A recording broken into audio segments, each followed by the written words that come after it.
New cabinet handles. Brand new. Stainless steel. Amazon.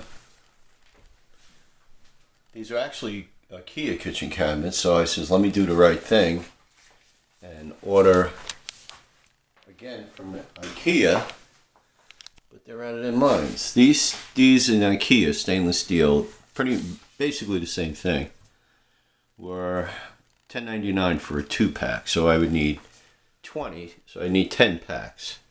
So yeah, really nice handles too. So that'd be $110. Amazon, and the ones and Ikea didn't have as wide. These weren't as wide. They were thin. They were about as thin as this. And these 20-pack, $44. I'll put the link in the description. Nice.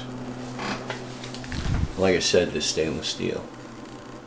So it lasts a lot longer than the other. Well, the other ones were brushed nickel. And about 10 years old, these cabinets. Yeah, about 10. Okay.